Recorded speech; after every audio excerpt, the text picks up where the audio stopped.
Paano ba maging point guard? Yan ang tanong sa atin ng marami rito. So ituturo natin yung mga ilang tips para maging effective at magaling na point guard ka. Number 1, marunong ka mag-dribble or alam mong paganahin yung kanan at kaliwa mo. Okay? So pinapractice siya. So ibang topic yon, basic dribbling. Pero mostly naman sa inyo marunong nang mag-dribble. So ang dapat lang nating improve yung weak hand natin. For example, right ka.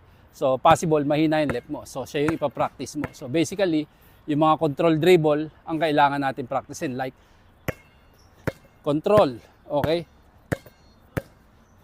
Swing.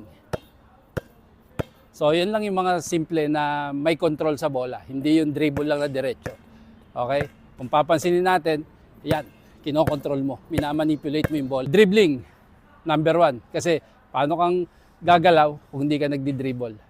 So, syempre, ikaw nagdadala ng bola, kaya kailangan effective kang dribbler. Kung mahina yung left hand natin dahil kanan tayo, so practicein natin yung left hand natin, tuloy-tuloy doon.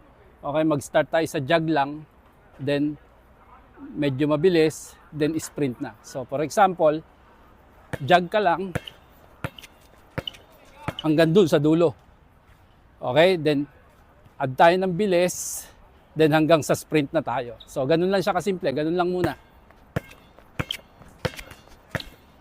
Ngayon, kung kaliwete ka, kanan ka naman yung weak hand mo. Bigyan mo lang na mas maraming time yung weak hand mo para maging parehas siya. At syempre, bilang point guard, ikaw yung taga-deliver ng bola. So, number 1 target mo, yung scorer mo. Okay, kung nakikita mo na habang bumababa ka pa lang, nagdadala ka ng bola, okay, nagdadala ka ng bola, malayo ka pa, nakikita mo open na siya, bigay mo na.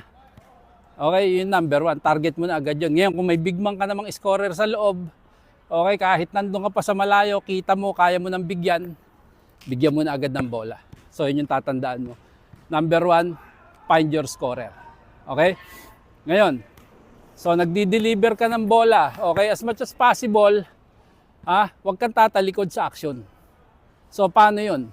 So, ako, hindi ko tinuturuan ng point guard ko ng nakatalikod na dribble na ganito. Kasi blind spot na sa kanya yun. May possibility, may open doon, hindi mo makikita. So kaya ang tinuturo ko, pag nagdadala ng bola, nakatagilid na ganito. So kita mo lahat na nangyayari. Okay?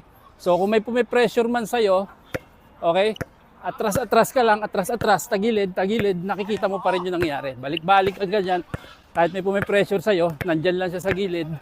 Okay, nakikita pa rin yung sitwasyon. Ayoko nung umiikot o tumatalikod. As much as possible, ayokong gawin yun sa point guard ko.